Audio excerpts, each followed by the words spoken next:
If you enjoy watching videos about Japan on YouTube, you've most likely seen a small Tokyo apartment tour, or heard about why it's hard for foreigners to rent in Japan. 40% of foreigners who have looked for it have been told no because they're a foreigner. It is 100% hard.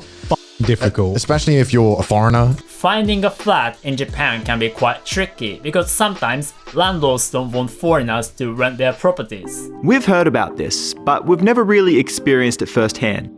Taking the wisdom from others, we turned to foreigner-friendly sharehouses from the get-go and have had nothing but a decent experience so far. Besides the time that we lived in a car for 4 months, while in Japan, we've lived in 2 different sharehouses around Tokyo.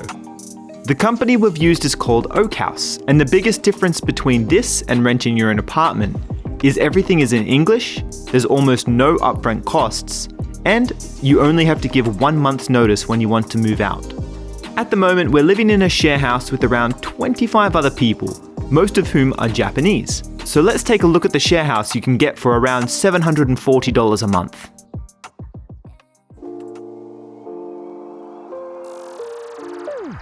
Let's start out the front. Seeing as cycling in Japan is such an important part of daily life, there's usually always bike parking. You can see our blue stallions just over there. At the entrance, you've got postal locker boxes, making buying from Amazon an amazingly convenient and dangerous activity. Come on in, and you've got the Japanese genkan. This is where you change from your outdoor shoes to your indoor ones, which has really become second nature now. I honestly can't even imagine wearing sneakers inside anymore. You've also got shoe storage over to the left, where each apartment has their own little cupboard. Our building is 5 stories, with most of the shared living on the first floor. If you walk down the hall, we've got the shared kitchen and lounge area.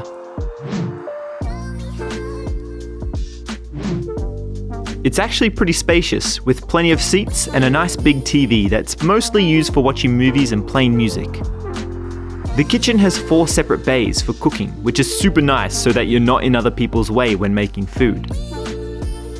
All the cooking equipment is supplied, which is a real lifesaver for staying light whilst in Japan. Some people prefer their own gear, but besides our own coffee cups and jug, we mostly use the shared stuff. Just be aware, no matter where you go, things won't be perfect. There's a shocking amount of people who do stuff like this.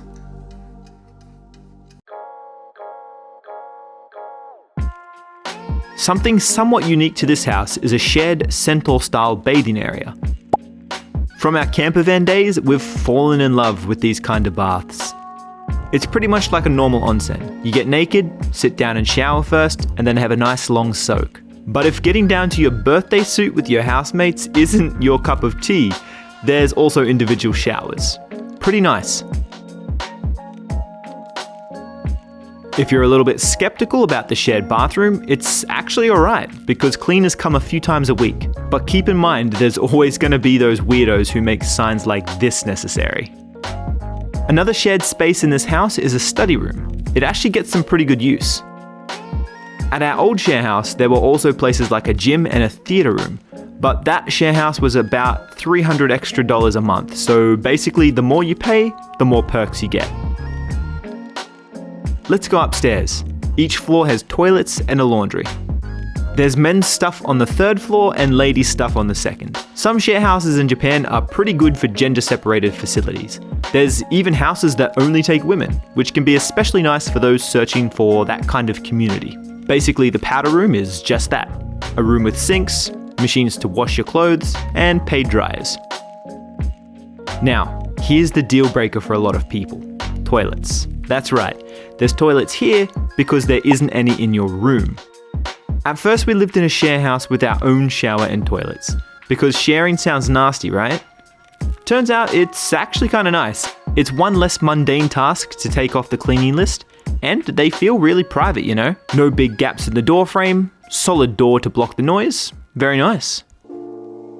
And finally, you reach our room. There's not much to it, it's about 14 meters squared, and it came furnished with a bed, desk and chair, some storage, and a fridge. That's right, everyone has their own fridge, so you don't need to worry about housemates stealing your food. It also has aircon, which is super handy for the hot summer days. The Wi-Fi is slightly dodgy sometimes, but everything comes included in the $740 a month package. Internet, electricity, and water, so it's really convenient. you might be able to find a cheaper apartment to yourself in Tokyo, but you're going to have to work for it. The convenience of a share house is a worthwhile cost. And one of the biggest pros of them all is that if you're new to Japan, moving into a share house instantly gives you a community. But only if you put yourself out there. A lot of Japanese people who want to make English-speaking friends choose to live here. So it's a great place to meet and exchange language and culture. It can be easy to live in your own bubble, but if you really put yourself out there, you can make friends for life. Thanks for watching. Make sure you hit the subscribe button, and we'll see you in the next one.